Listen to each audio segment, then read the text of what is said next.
We are the only league that serves Lorain County, and it is our membership desire to spread out and serve the whole county, so we are changing our name in the process to be the League of Women Voters of Lorain County. We invite anyone who's interested in joining to join us, and membership is open to everyone. It is not exclusively for women. The League of Women Voters, for those of you who do not know, is a nonpartisan, good government organization working to protect and expand voting rights and to ensure everyone is represented in our democracy, which has been made much harder with the Ohio photo voter ID. The League does not support or oppose any candidate or party. Our efforts are to empower you, the voters, in every community, and we use diversity, equity, and inclusion as an important part to reach out to all of our membership. The Lorain County Issues Night tonight is likewise nonpartisan. We hope to bring important information to voters to help you make an informed decision on how you want to cast your votes this fall on these county-wide issues, one of which will greatly change the mechanism for our county government. For those unable to attend, I'd like you to know that we are recording this event, and the event will be posted on our partner site known as Oberlin Community Candidates Night, or OCCN, YouTube channel. So if you know anybody that was unable to attend but wants to learn about what's happening, they can go there online. I am extremely grateful to Janine Donaldson for her willingness to host this event at the Lorain County Racial Equity Center here at the YWCA in Elyria. And also to her willingness to serve as our moderator tonight. So she is going to do that job. Janine wears many hats, as many of you know, as she serves our community to help make the lives of our citizens better, one of which is serving as my vice president of the League of Women Voters. So thank you, Janine. It's a pleasure working with you.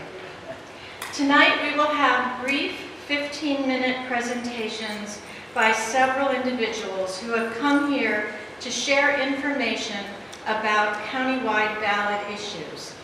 I want to thank them for taking the time to inform voters. We will go through all the presentations and hold Q&A until presentations have been made. Audience members will have plenty of opportunity to ask questions of all participants at that time. I will time the presentations and ask the presenters to wrap up if they go over their allotted 15 minutes. Before we begin tonight's forum, I want to stress that voting is the cornerstone of our democracy. It is a fundamental right for all Americans. It is not a privilege. The new Ohio voter ID law impacted communities throughout the state, and it disenfranchised many Ohio voters. Statistics from the August 8th special election demonstrated this. Many who showed up to vote did not have the mandated photo IDs or had expired licenses. There are pictures of the mandated IDs on the back table, and there are handouts from the League that list them for you. So if you know friends and family who are confused, grab some information. The voters who did not have the proper ID or who had expired licenses were forced to vote a provisional ballot. There were increased numbers of these rejected provisional ballots, and also increased numbers of absentee ballots that were rejected because of the reduced time frame to cure your ballot and also to get your absentee ballot in. So please consult the Secretary of State website or go to voteohio.gov for details on all the requirements. We also have some friend who brought a wonderful printed out sheet that gives all the voting hours. And please note that the Monday before Election Day has been canceled.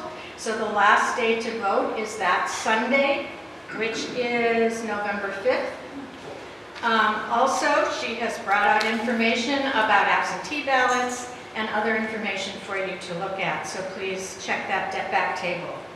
We begin this evening with a presentation from, who's our first speaker?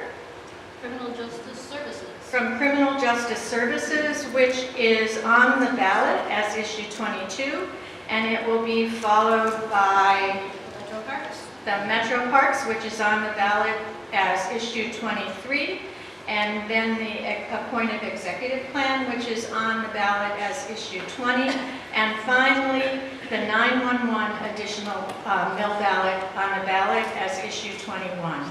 And now please help me welcome our moderator Janine to get the program going.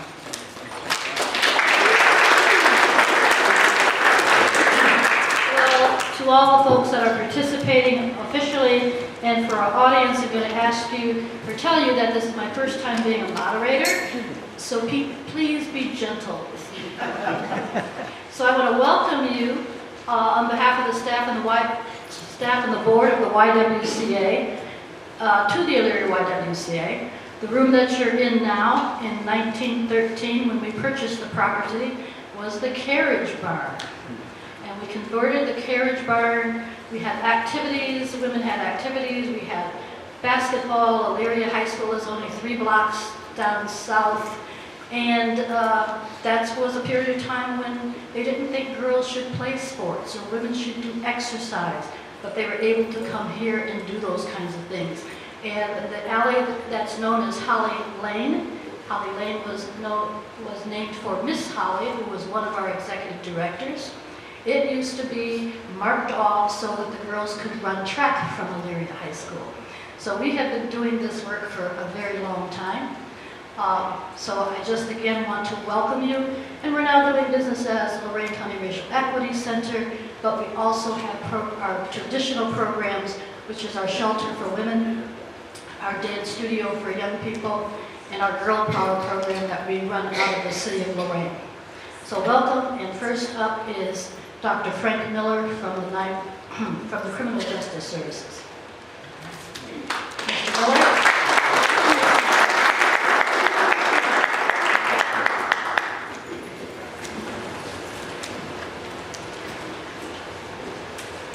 Hello, good evening. I'm here to talk to you about the Crime Lab Coroner Levy, which is $0.25 mil, generates about $2.2 million, and this is what the coroner's side would do with it.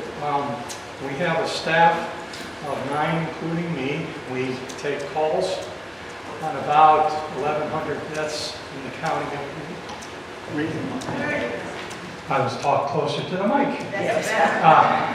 So we have an office in Lorain, and our laboratory space is in Elyria Hospital. And we take calls on about 1,100 deaths every year. We investigate all of them to one degree or another on about 470, 450 to 480, depending on the year, which has gone up from 210 in 2011. We investigate deaths that are not due to diseases or natural causes, as people call it, and anything that's suspicious, and then of course anything that's a result of an accident, suicide, or a homicide, an act by another person. So out of those 480 cases, we autopsy about 50 of them, and that's all done at the Elyria morgue. I also have a morgue in Lorain that is a funeral home's cooler that they've donated to us because we really can't afford to have our own space to be adequate. We have a second funeral home that's about to open up with donated cooler space again. We're going to pay the electric bill at that one. And that will double my capacity so that I can store about 20 decedents until they reach their final funeral home.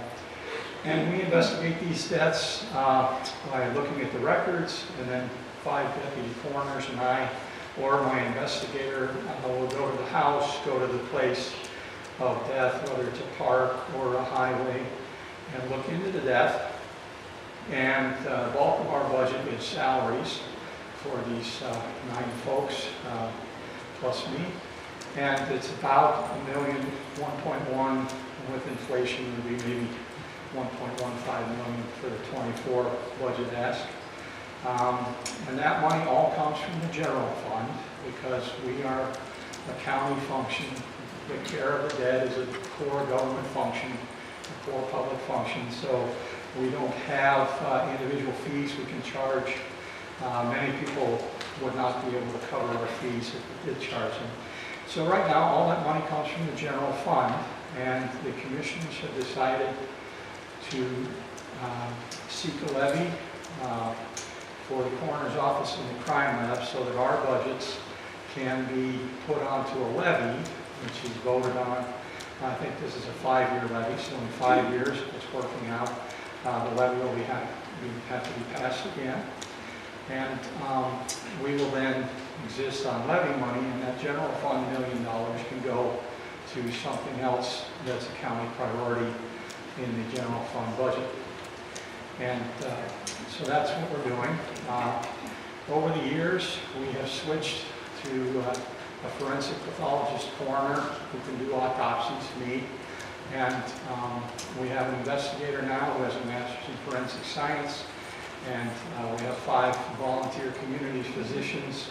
Well, they're pseudo-volunteers. They get paid a little over $20 an hour to work for them. But they're physicians.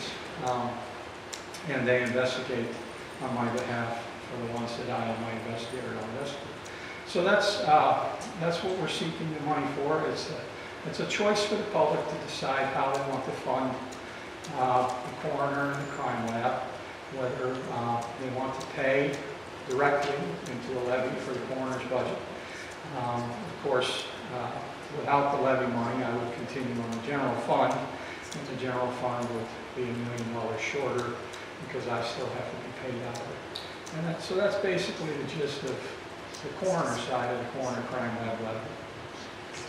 And I'd be happy to take questions later if there's time. And, I guess.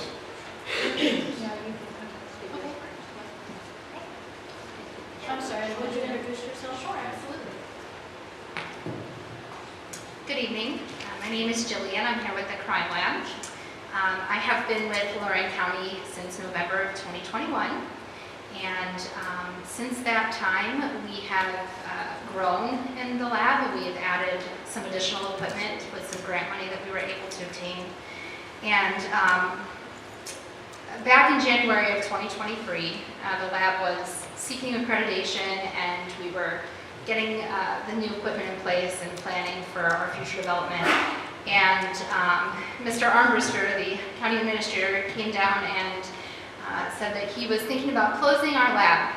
So today I am here with the county administrator, and I'm also here with the support of the commissioners because I have earned their full support of our lab, and they understand the necessity within our county to continue to operate this lab. You may or may not know how our lab is woven into the fabric of our county. The lab performs about 50,000 urine drug screens per year. We're performing those for our family drug court programs. We're also doing some pre-employment testing for job and family services, and we also work with rehab centers throughout the county. The lab also supports our law enforcement agencies. We receive about 1,500 pieces of evidence that requires chemical testing through the lab every year. And our lab, like I stated earlier, was awarded a grant in 2022 for $250,000. And the grant money was used to purchase new and additional equipment to allow the lab to maintain its current volume. But we are in need of additional technology in order to maintain our current workload and also to catch up a backlog that we currently have.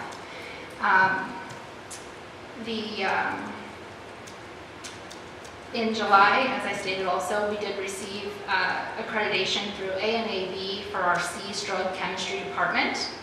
And basically what that means is that the lab policies and procedures were compared against over 200 standards that we were able to satisfy to show that we are aligned with the global standard practices of the forensic science industry. So it's a huge achievement for the lab for the county.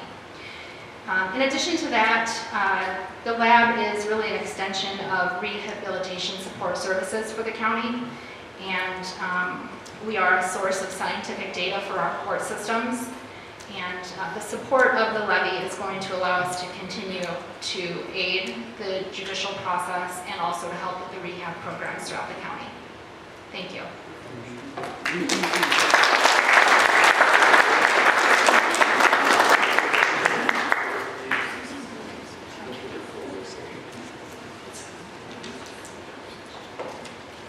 Well, as Mr. Zimnick comes up, I'm going to be doing commercials in between. This is self-serving. You're at the YWCA. I'm going to give you some commercials. So one of those commercials is about our dance studio. We have probably the largest dance studio in the county. We have over 170 girls that participate, well, and about 6 to 8 boys. But we have those students that dance in our studio, and they do everything from jazz, ballet, point, and tap. And every year, our recital is at the Lorain County Palace because it is the only facility large enough to accommodate us. So it's another fun fact about the YWCA. Jim, are you ready? You cut off the screen, or I did? No, you.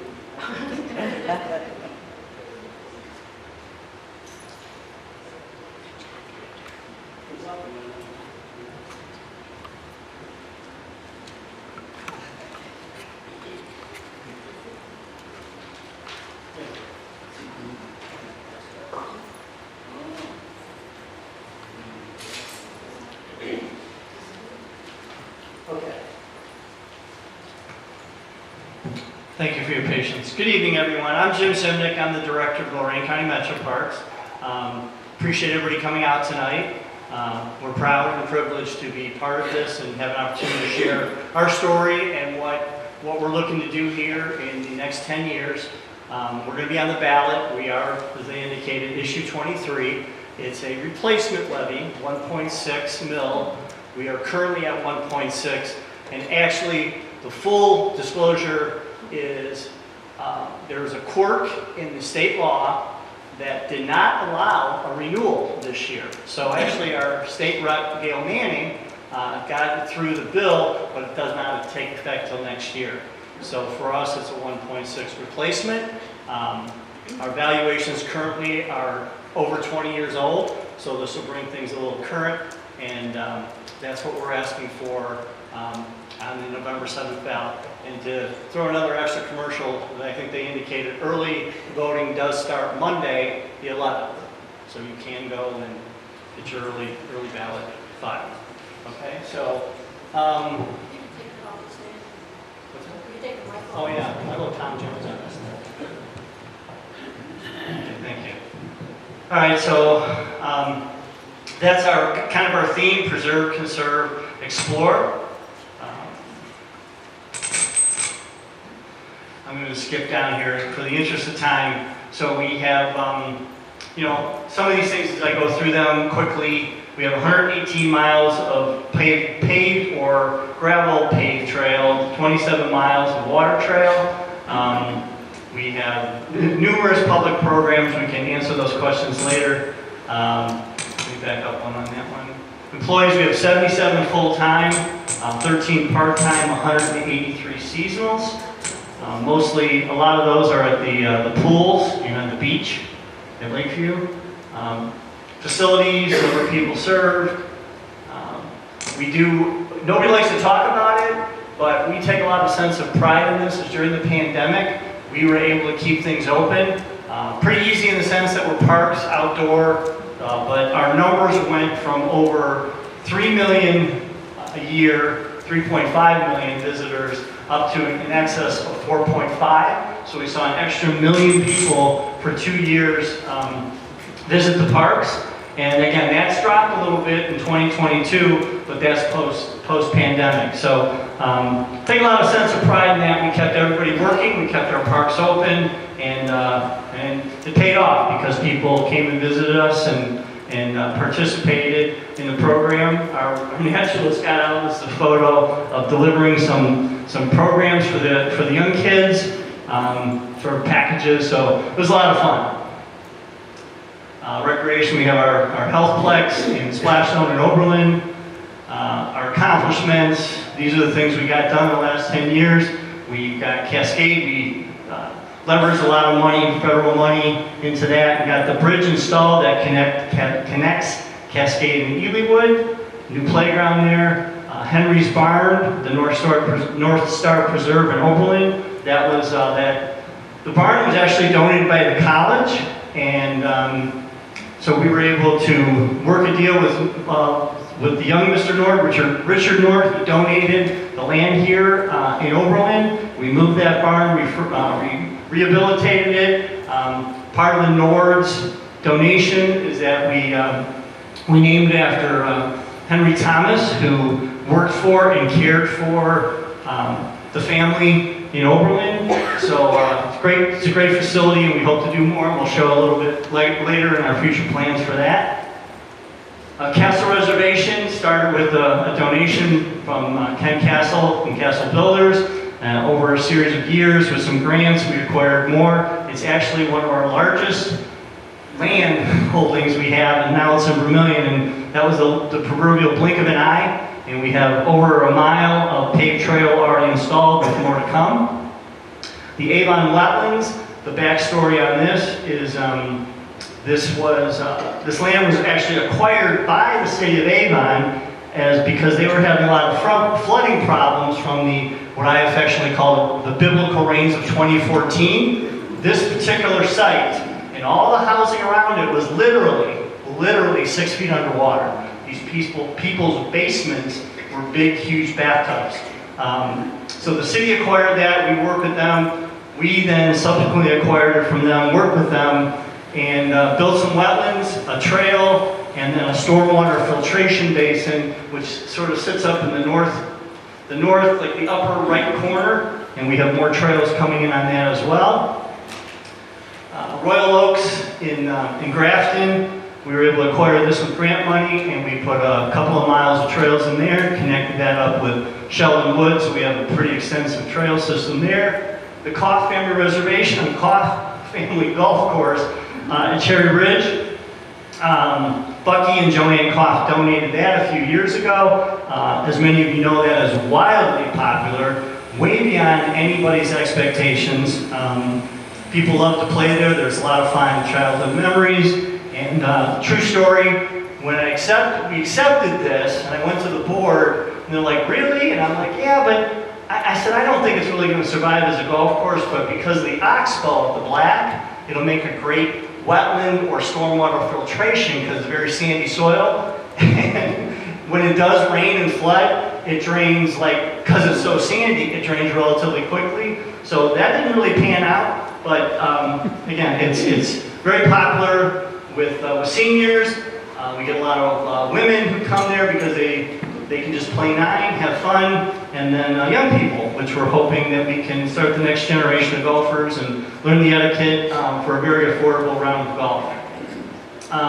Century Park was again another deal we did with the city of Lorraine. We signed a 50-year agreement on Century to kind of go with Lakeview, and it's just another lakefront access because that was lakefront access, water access was a huge demand from the surveys we did.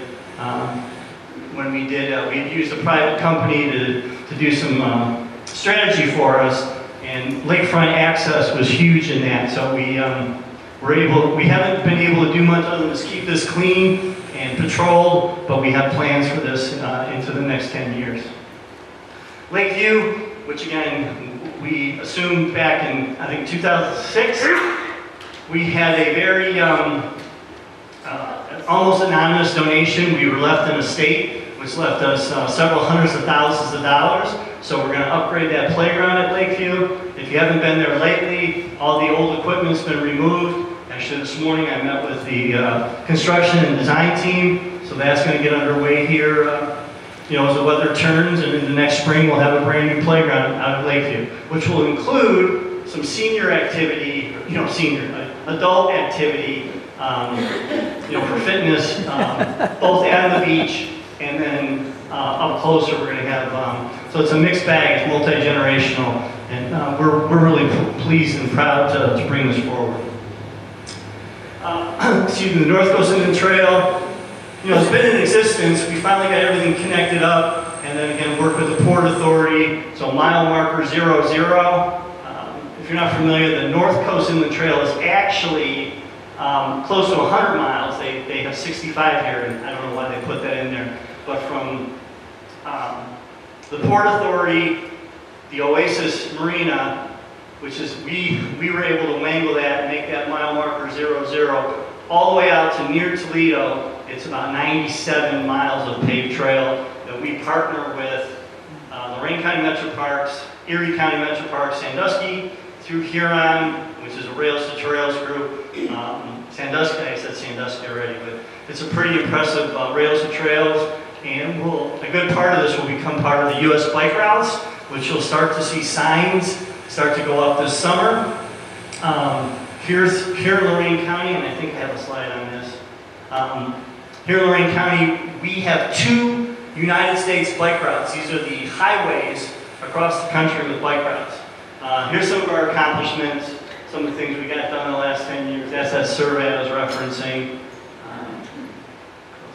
So here's the things we want to get done here in the next 10 years. Castle Reservation, which we talked about in Vermilion. We got up there, you see some yellow lines. We got a 29 acre additional donation from a family, the Summers mobile home family. So we've got some trails that we're going to build up there that will bring that right up to Route 6, Liberty Boulevard in Vermilion. Sandy Ridge West, we actually acquired this from the college back, again, through a grant back in about 2016, 2017. We're going to come back together. City of North Ridgeville's got some utilities in there, some easements, but we're going to get started here probably within the next year or two and getting a trailhead established and continue to work with some families there so we can connect both the Sandy Ridges. Cascade Park Phase 2, which primarily focuses on Elywood. Right now all of our energy has been spent primarily at Cascade. We want to jump back to the Elywood side, establish, clean up the parking a little bit, get a new restroom in there. That's that North Coast Inland Trail I was talking about, U.S. bike routes. And again, I think with great pride, we have two U.S. bike routes passing through Lorain County. These are cross-country. People do this stuff. If you're not into it, I'm amazed by it. People spend thousands and thousands of dollars to bicycle across the country. The French Creek Greenway, again, we work with the City of Avon and Sheffield Village. This is again, we got NOACA federal funding to start building trail that will ultimately connect the French Creek Reservation through land that we own, through into near like the French Creek Historic District in Avon, and through some of our other parks and facilities. This is just small. It's underway, the Colorado Avenue connector. If you're familiar, trail was built along Colorado Avenue, then it dead-ended. You can kind of see that on the right side. So we worked with Sheffield Village and finally getting a bridge in there that was delayed a little bit because the original layout had none of the power lines, but we should be back on track here shortly. The Pony Trail in Lorain, sort of Amherst, great interesting story. It was, in fact, a trail. That's how they got the chunks of sandstone down to the lakefront. And it's called the Pony Trail because the ponies basically pulled the carts back. So we were able to, through donations and acquisition, get all this reestablished. Really great news is the county engineer and the city of Lorain actually want to use this to do some, as a utility corridor underground. So in the end, they're going to pay for it all, which is awesome. So it's going to delay our schedule probably about a year or two, but since they're footing the bill because they need to, we'll take it. So the Grafton Royals connector, this is just a bridge that will finish this and bring this into downtown Grafton.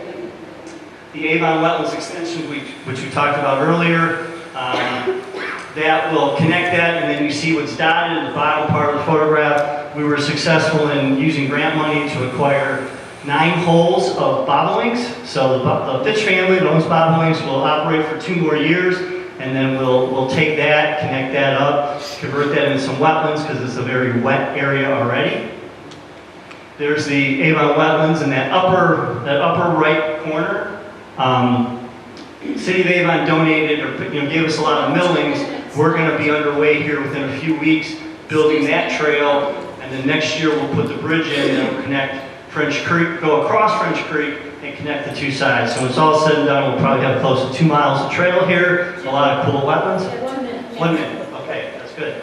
Michael Lewis Park, which was donated by Oster family. So we're going to be, we've done some recon work in there. We're going to get underway, clean it up, and start doing master planning and get that going. And then Dorland here down in Columbia, we acquired that a couple years ago with some grant money, and we're starting trails here in about a month. And so we'll have about 1.5 miles of trail established at Dorland, at North Star Preserve, Henry's Barn. We've got some trails and an amphitheater going in there.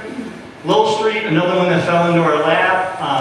About 60, actually close to 80 acres of primarily wetland, but we're going to get some trail established in there. The old 3M site on Lowell, and then extend Wellington Reservation down to Griggs Road, which will connect up ultimately with Finley State Park.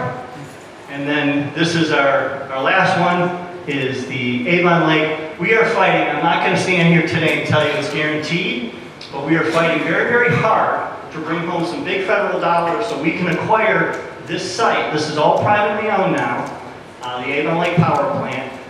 So we, in conjunction with the City of Avon Lake, build an amazing lakefront park right there in Avon Lake that the public can enjoy. And then as we get to that far end of it, is it showing up on that? We'll do that now too. We are, in fact, though, because of an arrangement with Avon Lake Regional Water, we will have trail that will definitely go from Walker Road up to the lakefront. So we're really pleased about that. Thank you.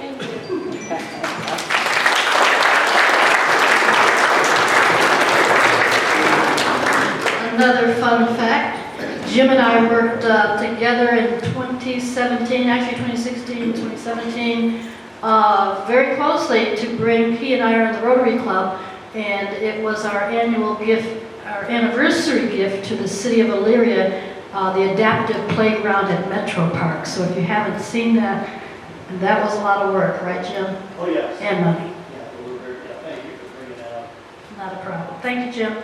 And so next up is going to be the appointed executive planning proposal for 7 districts in Lorain County.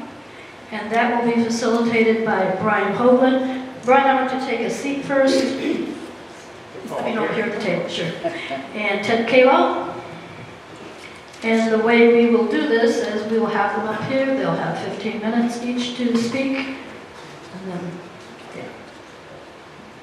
So we've got A, B, C, D, E, F, G. H comes before K. So Brian, come back.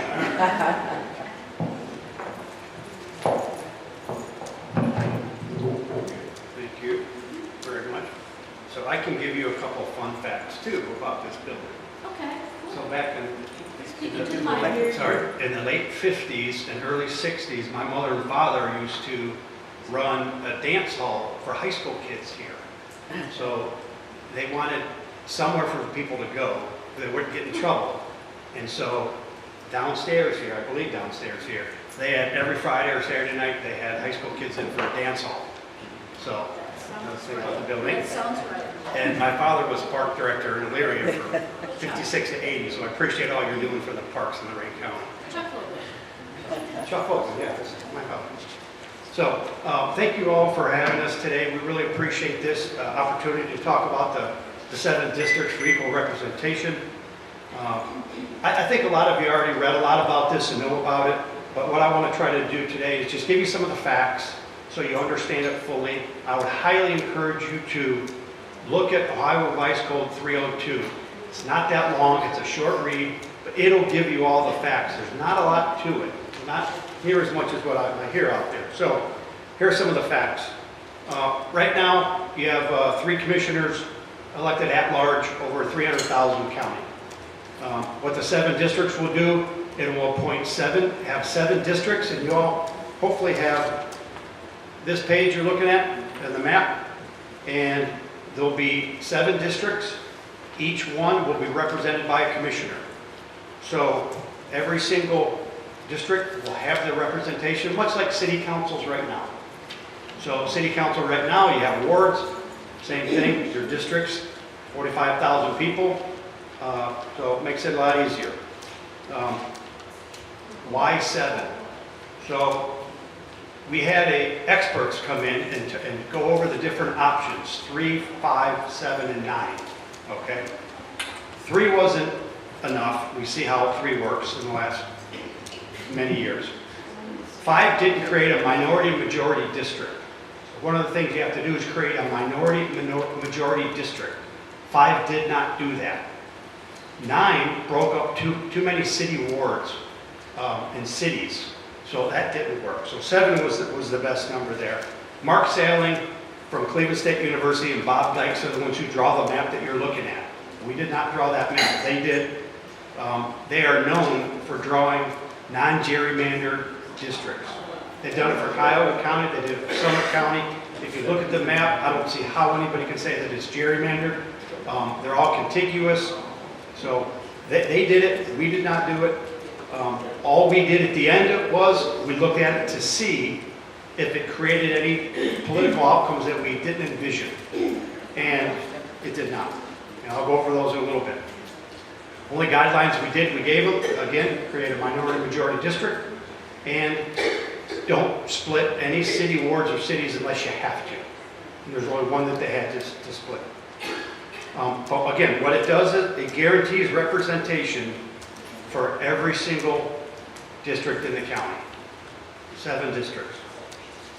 There's a greater chance for the unrepresented people right now to have a seat at the table. Also a better chance that people know their commissioner. Right now, there's 3 commissioners. There's a good chance that people don't know the commissioners, at least on a personal level. With somebody in your district being the commissioner, there's a better chance of that. Also, creates a better opportunity to attract more candidates. Okay? When Cuyahoga County went to districts similar to this, they had 96 candidates run for what they call county council. We call them county commissioners, same thing. They had 96 people run. It's way less expensive to run. Probably average about $25,000 is the anticipated amount to run a campaign over 45,000 people in your district. Right now, from what I understand, it costs about $100,000 for somebody to run countywide. Very difficult to run countywide. So this should be a lot easier to get more county residents to run for office. One of the other things it'll do is I've been on many boards. So I was board chair at Leary Memorial Hospital and UH Leary Medical Center. I was on there for 12 years. I'm on a board at Lorain County Community College Foundation.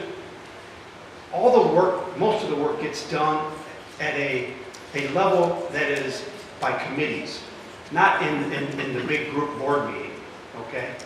Well, right now you can't do that because of the sunshine laws. So what this will do is it'll allow for more in-depth conversations at a committee level to make decisions and bring those back to the board so then the board can ask questions and make better decisions. So the people that will be experts in their field, hopefully, will be put on certain committees, and then they will run, and then they will have their committees, and then they'll come back to the big group and make decisions for the county. So we think it'll foster that, again, more representation for people in the county.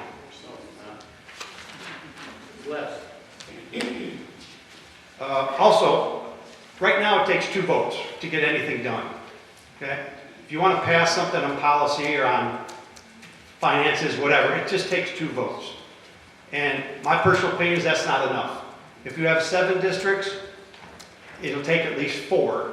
And those are all in different districts. All 4 of those will be in different districts.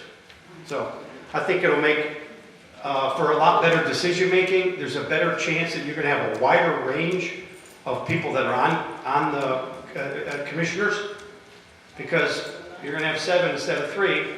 Better chance you're going to have people from different aspects of the county, different flavors, different opinions. So I think that'll help that. And I think, as a lot of people have said, that, you know what, it's not broke. Why does it need fixed? Well, I don't know about you guys, but I read the paper every day. And I've been doing it for the last 20, 25 years. And there's been issues that have come up that residents of Lorain County have not liked that the commissioners have done. Because it only takes 2. Most of the time, those 2 are in the same party. All right? So if you have 7, 1 per district, it makes it a lot more difficult to get certain things passed, okay, that might not pass the smell test. And that's one of the biggest things that I think. I just don't think 2 people should run a county of 300,000 people. Another thing that people talk about is bigger government. All right? We're creating $112,000 more in salary of the commissioners. They're going to have, you know, they're going to have benefits. They're going to have assistance. You know, probably $350,000. Well, based on the decisions that we've seen and some of the financial decisions over the last 20, 25 years, well, I think there's a lot better decision that can be made that could save money. You know, if you look at the sales tax issue, thank you. You look at the sales tax issue that was passed. After residents said no, voted it down, 2 commissioners passed it. Read the paper. I mean, nobody liked that. They went against what the voters said. Okay? So that was a bad one. Multi-million dollars given to nonprofit organizations that could be used for infrastructure. That had a big deal. The radio situation recently for the emergency medical people, that was a big deal. There's just been a lot over the last 7 years. We had a commissioner who went to jail for kind of bid rigging. It's not working. All right? You look at Cuyahoga County, you don't see the issues there anymore that you used to see, and some of them we see. I included, for everybody's sake, the tables. There's a bunch of tables with a ton of numbers in the back, and hopefully you all have one. I did it for a couple reasons. One is that a lot of people have said that this is a Republican power grab. Okay? That's great. So, I'm a Democrat. Mark Stewart, who used to be county auditor, he's a Democrat. We have a libertarian in our group. This is not a Republican power grab. As a matter of fact, the two of the Republicans that are commissioners now that are for this, they will get their salary cut and lose power. So I'm not sure how that's benefiting them any at all. And they can choose to raise So, their excuse me. that's. You can ask questions later. Keep it civil. So I don't see it as a power grab at all. I would not be for this if it was. If you look at the bottom right of the table that I sent, the bottom one on the right, you'll see that there's Republicans and there's Democrats. All right? 31,000 or so Democrats, 35,000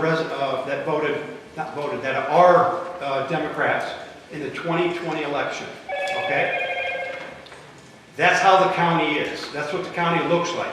If you look at the 2022 census and the people that voted, you'll see that even more favors Republican. That's what our maps look like. There's one district that heavily favors Democrat, there's one that heavily favors Republican, and there's 5 that should be extremely competitive. Also, what you need to factor in is that's 65,000 total. There's 150,000 independents. Okay? So you look at the Democrats and the Republicans, independents by far outweigh them. So there's also a much greater chance that an independent can win, which I don't know the last time an independent won, but it's probably been a while. So there's a much better chance that an independent would win as well. So it gives them a chance. Again, as I said earlier, it creates a minority-majority district, District 7.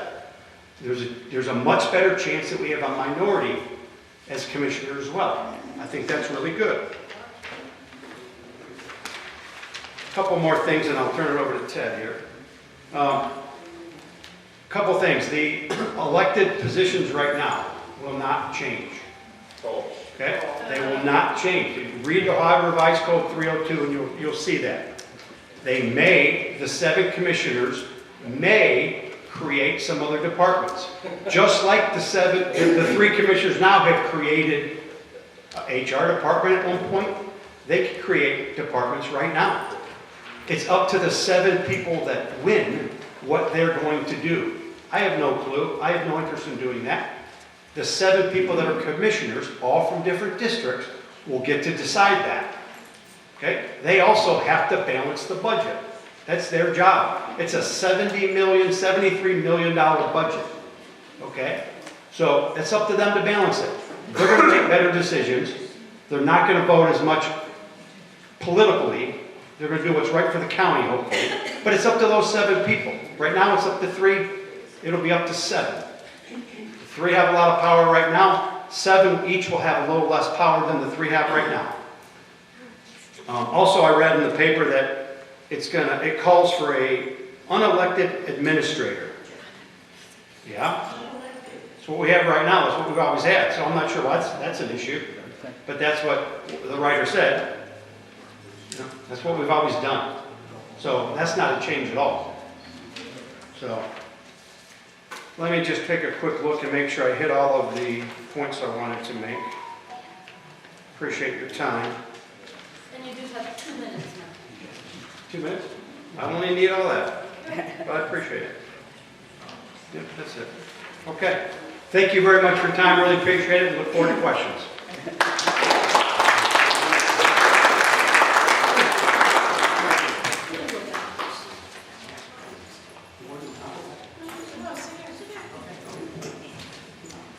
I had to sit and listen to you, now you have to sit and listen to me. Good evening. It's nice to be here tonight. Thank you very much.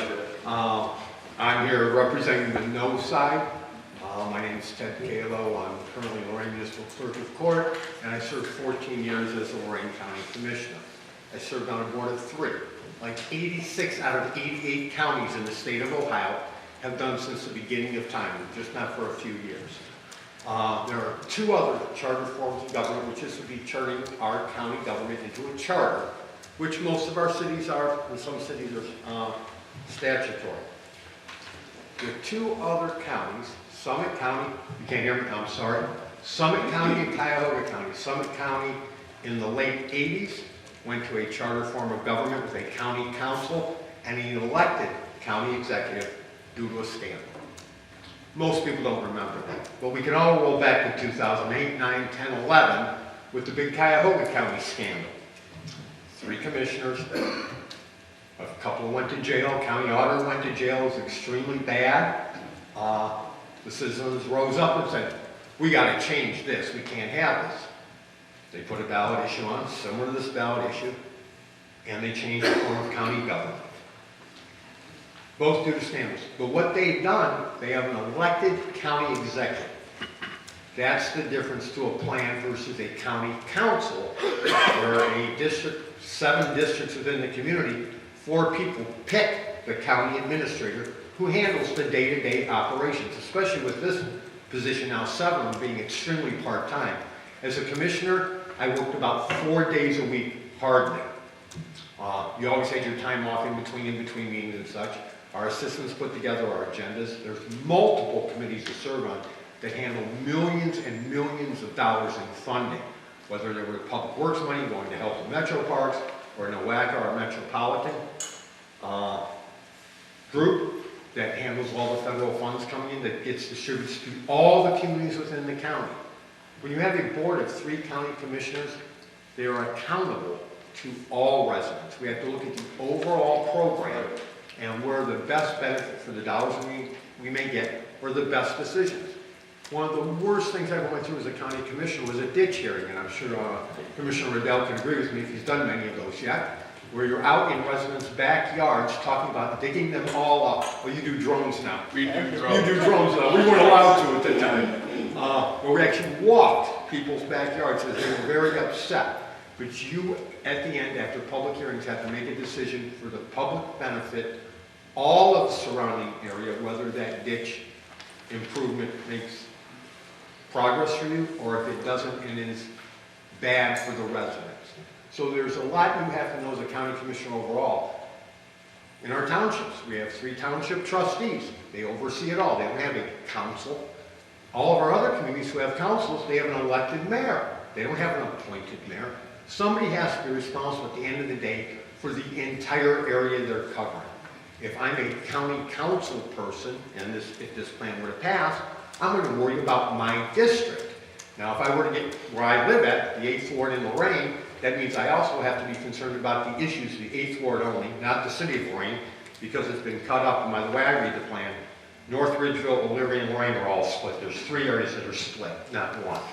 So as we look towards that, I have to work with my concern, the 8th Ward in Lorraine where I live at, or what do I concern myself out in Brown Hill Township that has no benefit to my city, which is where I live at.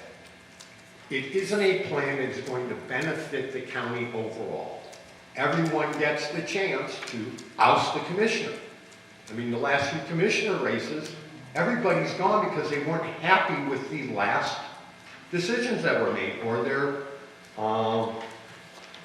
views changed, as I say politely, on how they want to address it, who they want to represent them. So moving forward, as you go through the plan currently all the way out of this, you not only add the amount of people that have to be there, which means space, everybody needs an office, everybody needs an assistant, then they have to have the responsibility, 4 of them have to at least pick a county administrator to operate the county, which is an extremely, extremely difficult job to do it well.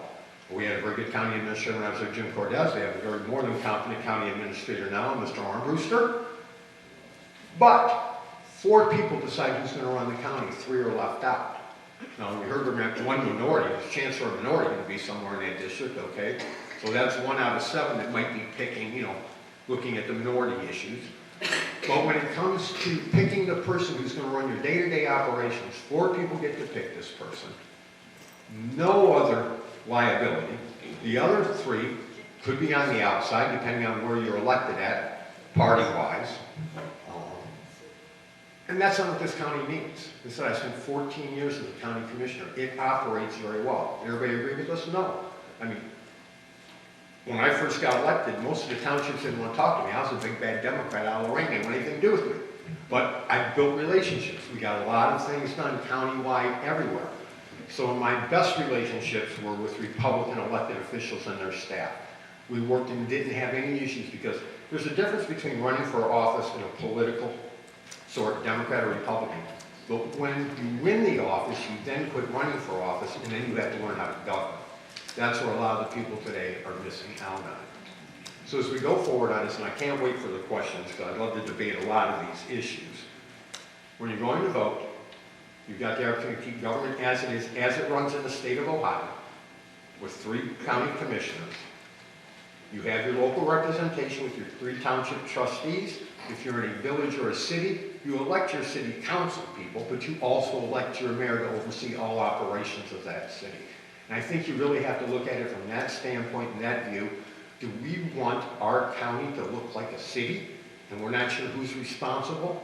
You could, again, as he talked about, team up on people, 2 on 1, and 4 on 3, and make decisions in a community that your representative said, no, my people don't want. But 4 people you have no chance of doing anything to, through the ballot box, go, no, we think it's best for your community and we're doing it anyway. Where do you go then? You've got 1 representative standing up for you and 4 against you. It's just not good for government. And I saw them, tell me how well Cuyahoga works. I was there through the transitions as they blew up our metropolitan planning organization, NOAC. We almost destroyed the place. We almost lost our ability to get federal funds because they fought so hard on how they were going to do it. We expanded the board by 15 people to account for enough representatives because now they had all these county councilmen who wanted a seat at the table. So I've been there, I've done that, I've watched it work. It hasn't worked. It's cost tons of money for Cuyahoga County to do. If you look where their budget is bloomed at today versus what it was 15 years ago, exorbitant. There are so many people there, and they're all trying to get something done. Not that they're bad people, but the more people you put to make the major decisions, the more arguments you have, the more things stop, they end up tabled, they don't work. 3 commissioners work. I didn't always agree with my other 2. We had plenty of disagreements if you remember the newspapers. But at the end of the day, at least 2 sat down, we worked something out that everybody was agreeable to make sure the county moved forward. And I'm asking currently, please vote no on issue 20 and keep the current form of government. It is working, whether it's under Republican or Democrat control. The system itself works. Thank you very much.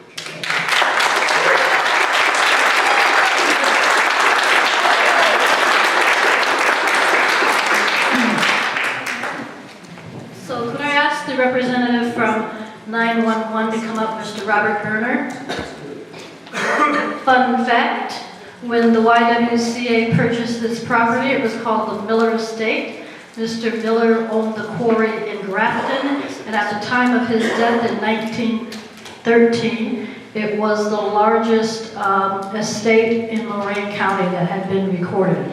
So the house on the corner, the greenhouse, that is the original Miller home. Here was the carriage barn, and then over the years, the YWCA have picked up 2 other properties, one on the corner of 4th and West, and the other behind it on 4th Street. So all 3 of those properties are what we call the Women's Campus, and it's a homeless shelter facility for women and children. Thank you. You're welcome. Thank you to the League of Women Voters for putting me last.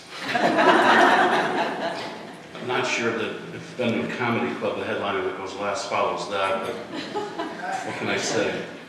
Plug for the League of Women Voters. My first vote was cast because I was registered by Kay Usher, the head of the League of Women Voters in Avon Lake. And so I give a lot of respect to the League because they do a lot of good things for the communities. I'm here today to talk to you about the emergency 911 levy for Lorain County. Lorain County is what we call a PSAP, a public safety answering point. There's one in Lorain County for all 911 calls. Whether you're calling from your home, your office, your cell phone, your car, or you're texting, it goes to our center every time that calls. We're open 365 days a year, 24 hours a day.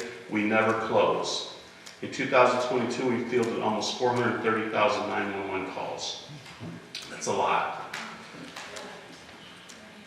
Currently what we do is we dispatch calls to 3 different agencies. We do it for police or law enforcement, we do it for fire, and we do it for EMS. We're also working with 988, which is the mental health emergency lines. So in fact, I had a conference call today to work on how we're going to make that transition so we can actually forward 911 calls to 988. So that's something that we're working on. The fire and EMS that we dispatch for every fire and EMS in Lorain County. There's 3 EMS districts alone, and there's a number of fire and EMS districts within the cities. There's only one fire and EMS district that we do not dispatch for, and that's the city of North Ridgeville. And we don't for the city of Vermillion also, but they're partially in Erie County, which is mostly in Erie County. We do police or EMS, we do police or law enforcement dispatch for the sheriff's office, 100%. We do it for 4 villages and the Lorain County Metro Parks. We also do overnight dispatch for the cities of North Ridgeville and the city of Lorain. Lorain law enforcement has all of their dispatch in our centralized location on Burns Road in Lorain County. And we are basically a true definition of a regional answering service, or basically dispatch service also. About 1/3 of our budget comes from the general fund and a levy, about 1/3 comes from a levy. About 1/10 comes from these fees that you pay for your cell phone, and the balance is paid out of the general fund.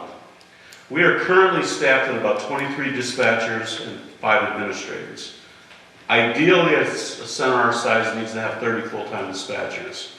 As we begin to become more and more regionalized and more technology, we want to be able to take on all the law enforcement agencies in Lorain County, which would be to go to about 40 dispatchers.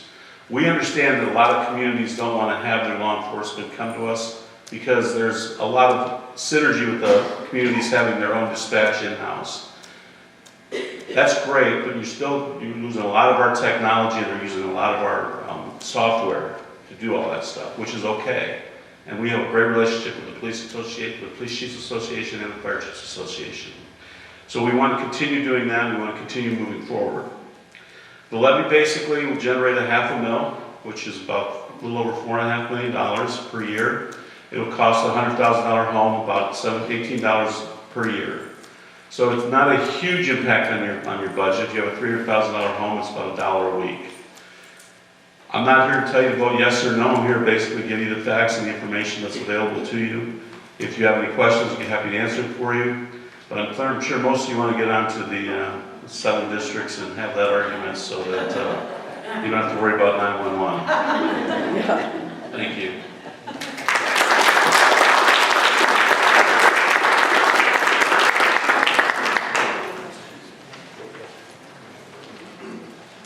So that concludes all of the issues, so can we have a round of applause?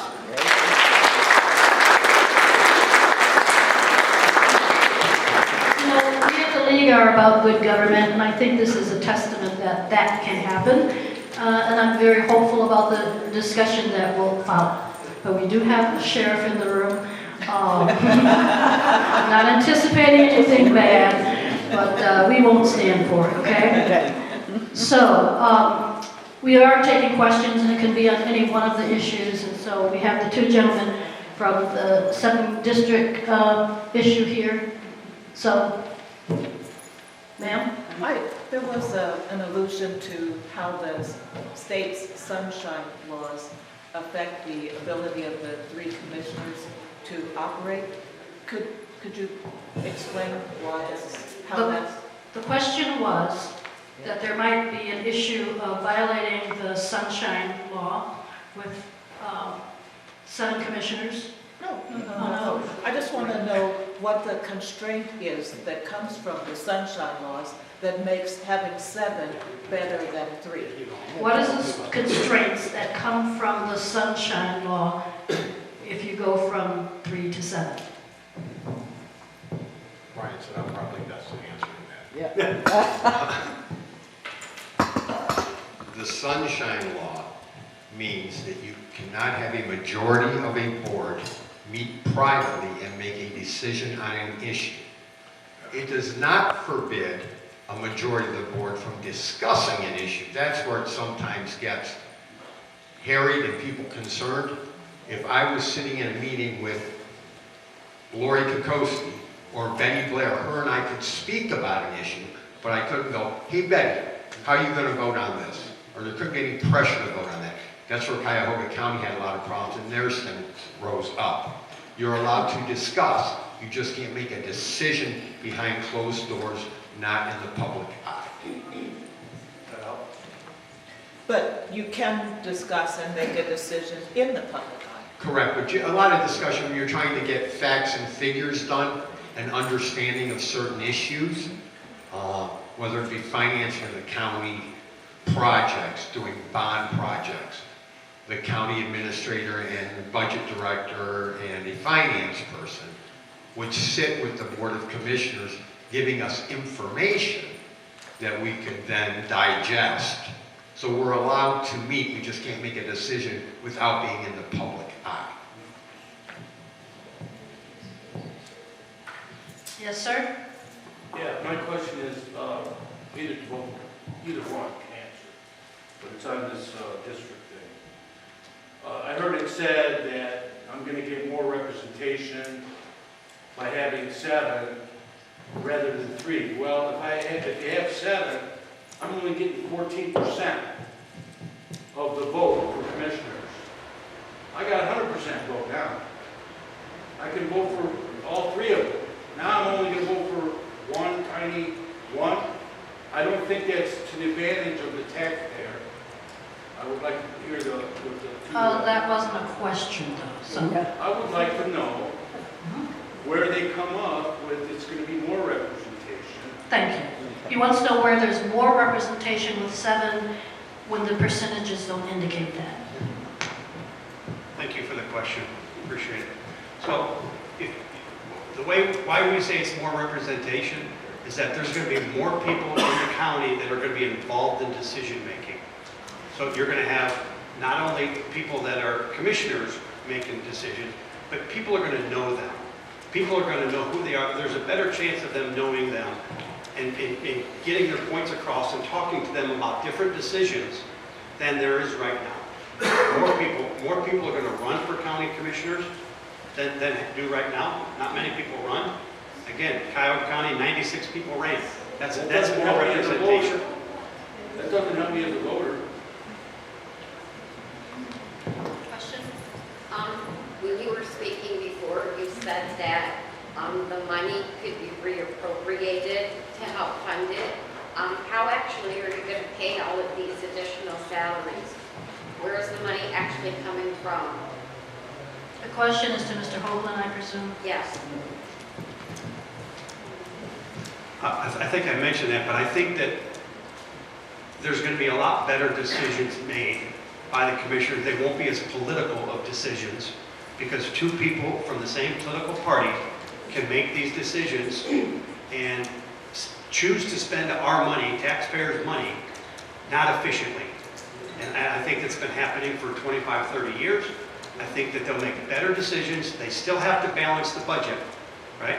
And so I just think that they're going to make better decisions and they're not going to decide to spend money frivolously. Look how much the lawsuits that are going on right now, and we've had lawsuits in the past, look how much those are costing the county. Well, If you get better decision making up front, I don't think that will near be the case. Was that a rebuttal to what was being said, sir? With your No, hand I up? have a question. You have a question? Why is it that 85 counties in the state of Ohio still stick to the current form of government that we have now? Question was, why do 85 counties in the state of Ohio And I have a follow-up to that. stick to just 3 county commissioners as opposed to expanding to a district level? I can't answer for other counties.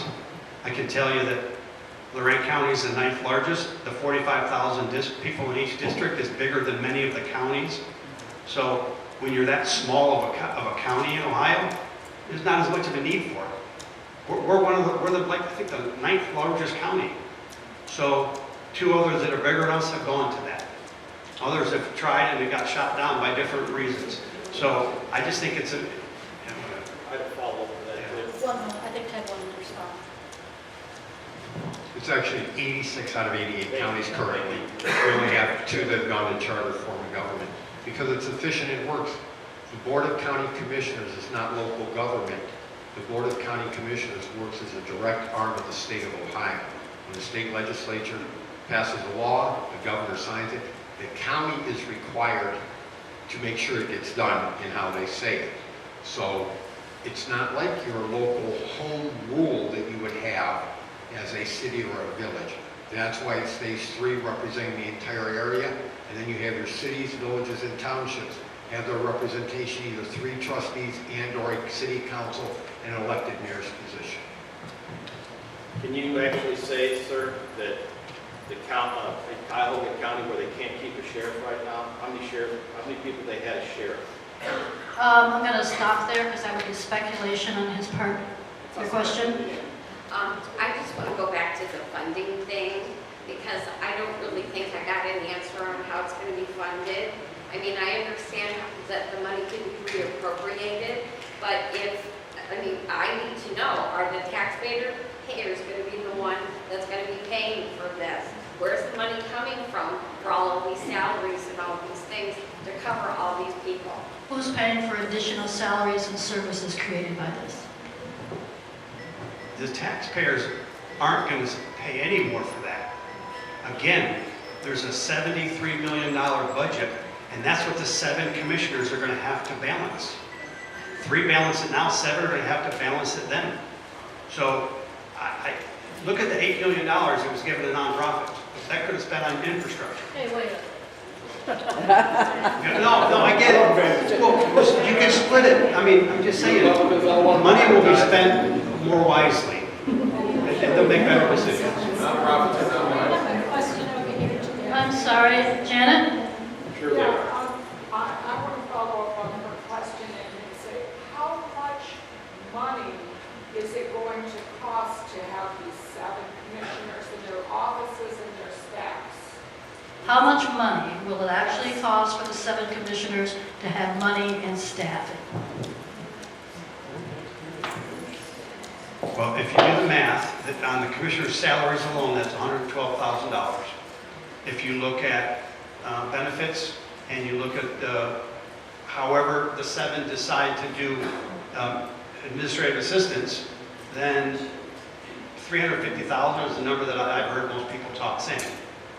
In the whole scheme of things, it's a tiny, tiny part of the budget, and we think it's a great trade-off for getting more representation, more districts represented than the way it is right now. Ma'am?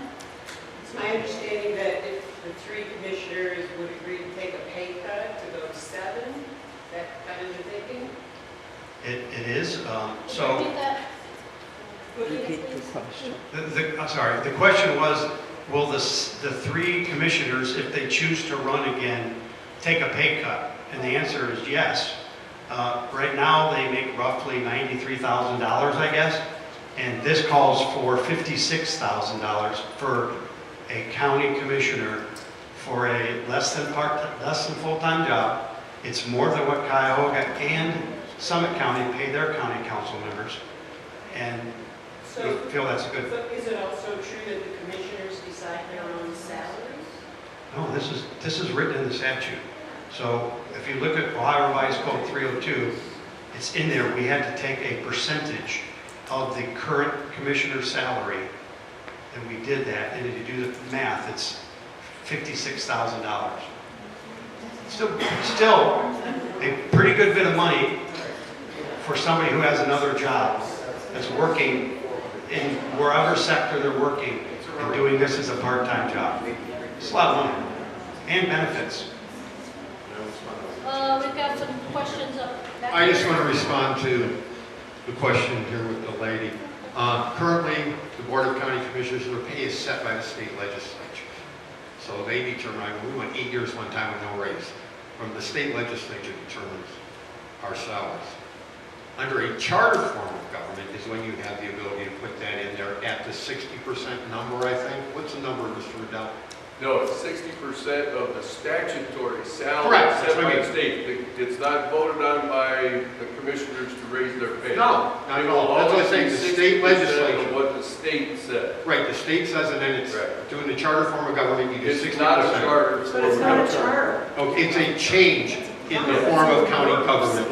Let me correct, okay? It gives you the ability to set those pay rates in the ballot issue. It will be in all the language afterwards. But the state sets the salary currently. The commissioners don't set their own salary. That's all I'm trying. Sir, in the back? I've got 2 questions, Brian. Oh, let's start with one. Okay. The first one is, what position will you hold in the administration if this passes? What position will you have in the administration if this passes? I will not have a position. I have no interest whatsoever in having a position in the county whatsoever. I have no interest in politics. I am doing this because I think it's right for the county. I will not get a job. I do not want a job. I will not run for county council, county commissioner, and I will not get a job. I have my own job that I'm happy with. I don't need, I'm not going to do this. So to answer your question, no position will I have in this. Second question? So currently, the commissioners are spending about $100,000 per month on outside legal counsel, contrary to statute, and about $63,000 a month for a newsletter. How much will 7 gerrymandered commissioners spend without a finance department to oversee them? Or with, I'm sorry, with their own finance department, because you can create your own finance department, right? I'm going to see if I can remember that question. You talked about how the commissioners can spend money on, are currently spending money on a newsletter. They're spending money on outside legal And counsel. $100,000 a month on outside legal counsel. So what's the follow-up question And then? the other question, well, Well, part of that question is that they're spending $63,000 per month on a newsletter. How much money would 7 gerrymandered commissioners spend without any oversight from the auditor's office if they create their own finance department? Not sure he would have the answer to that, but I'll let him say. understand the question. I'm not a county commissioner, and I'm not in the know as far as what they're spending per month and all of that. I will just correct you that this is not a gerrymandered, remember what you say, this is not a gerrymandered map.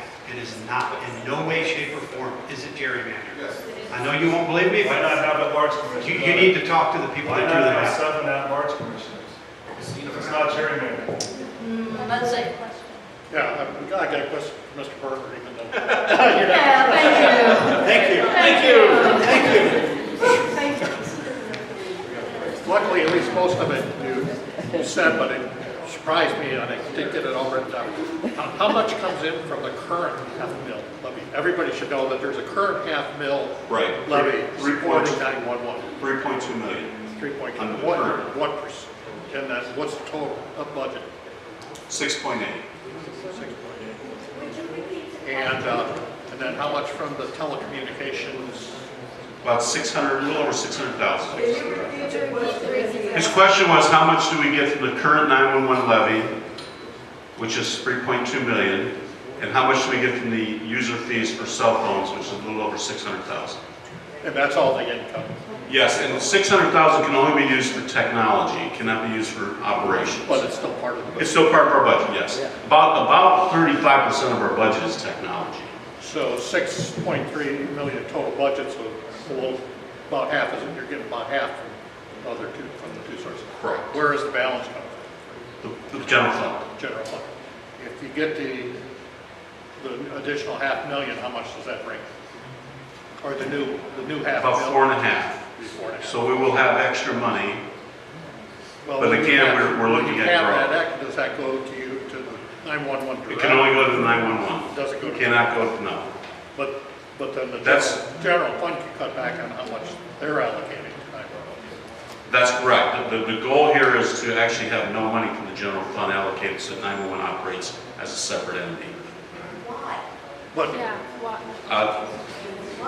The best answer to that is to keep politics out of 911. Guaranteed fund. And also, well, on that, Thank you. I think everybody Thank you. should understand too. No, I'm sorry, I'm going to cut you off. Sorry. But another fun fact, and this is more involves Janine Donaldson and Deb Coco and Commissioner Riddell. We all lived in the same neighborhood, and we were there before the Metro Parks took over Lakeview Park. Wow, what a difference. So thank you, Mr. Zimnick. I want to throw in a shout out to you. Another question? Lynn? I have one for the coroner's office. Very well. Did I understand you to say that you store bodies at funeral homes and they give you that space as a courtesy? Right. We have no more, per se. Yeah, we have, Come over here. No, we need to have the question repeated. Okay. Mr. Vernon, would you read Miller? Repeat the question. yeah, the question is, what is the county morgue system for Lorain County? The system is, people who die in the hospital stay at the hospital they're at. Cleveland Clinic is the best one. Well, Elyria can take 6 people waiting for a funeral home. Cleveland Clinic can take 4. Mercy can take 2, but that's often not enough. So we have there's a co-op that owns a crematory that has a large cooler, and for many, many years they've allowed us to use their cooler, and so we store folks there.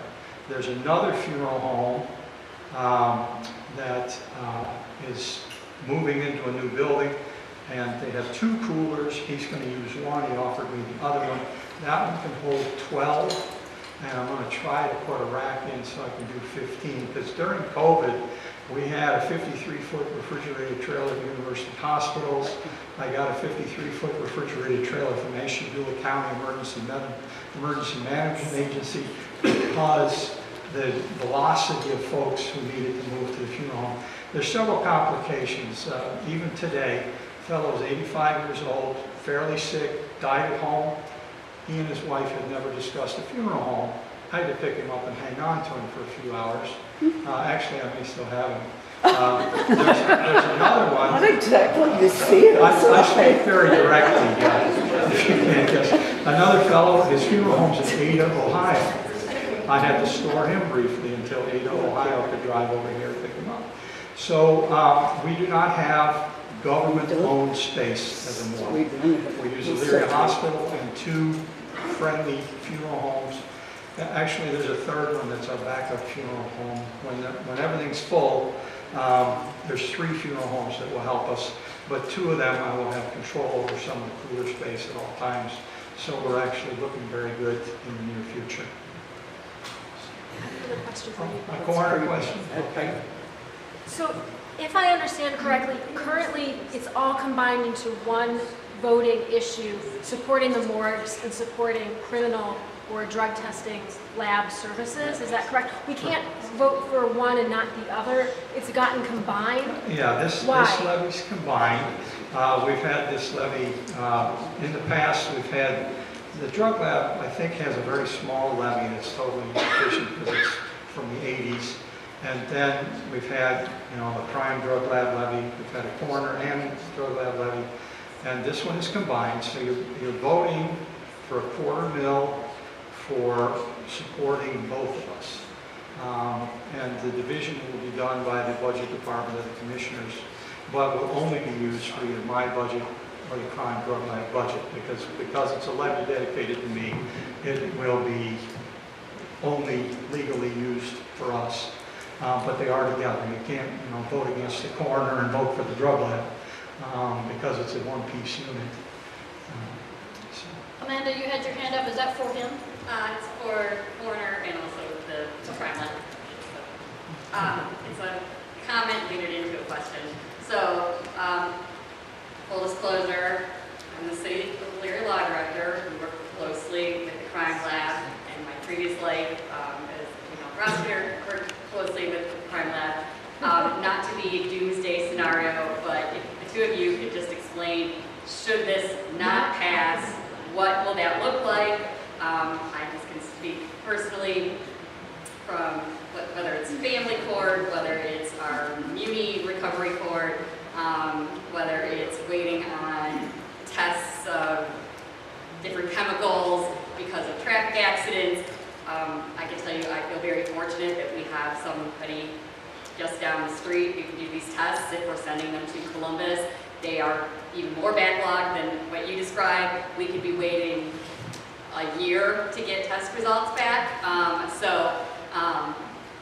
We appreciate you, I tell you that, at least from Elyria, but if you could just explain a little bit about what that may mean.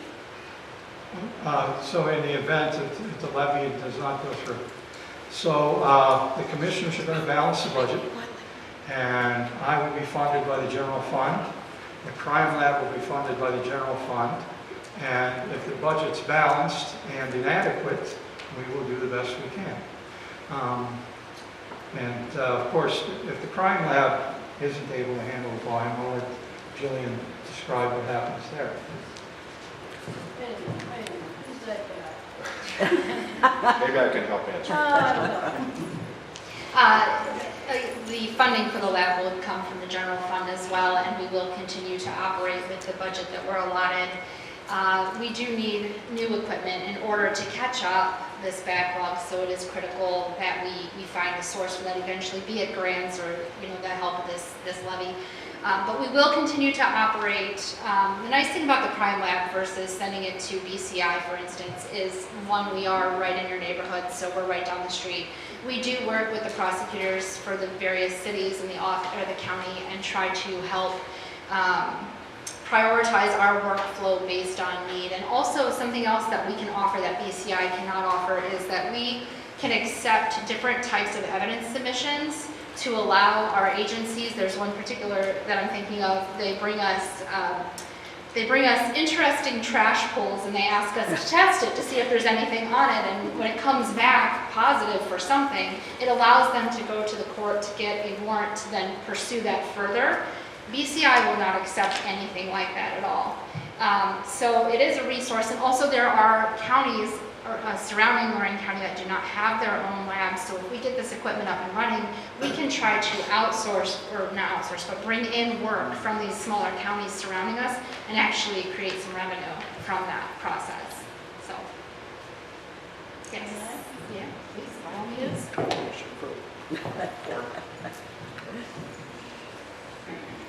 We have a question for the coroner. Well, yeah, actually, in both. And again, so do either departments get money directly from the state as either reimbursement or fees paid? And before you mentioned that you're doing work for jobs and family services, do you get reimbursed for jobs and family services? Yeah. So you're providing lots of services, if you want to increase the services that you provide so you can bring in revenue, which is Absolutely. fine and lovely, but first of all, we have to take care of our own county.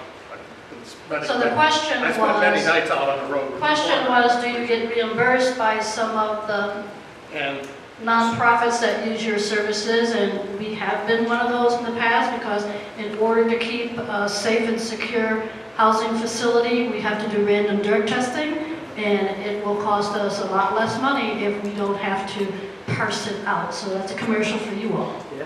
yeah, and then the money, so the quarter mil, again, somebody's going to determine how much gets each Who department. decides how the And quarter right, will get and right parsed? now, that money's coming from the general fund. So then do they cut how much you're getting? And that's not going to cover all your expenses, the quarter mil. It might. I mean, you need a million or so, right? Yeah. But maybe at this point in time, we really need to know how much of your total budget's quarter mil. I'm sorry, but we are at the end of our time, but we have allotted a half an hour so that if you want to talk to folks afterwards and have some cider and cookies, right? Right. So I personally want to thank you all for being an exceptional audience.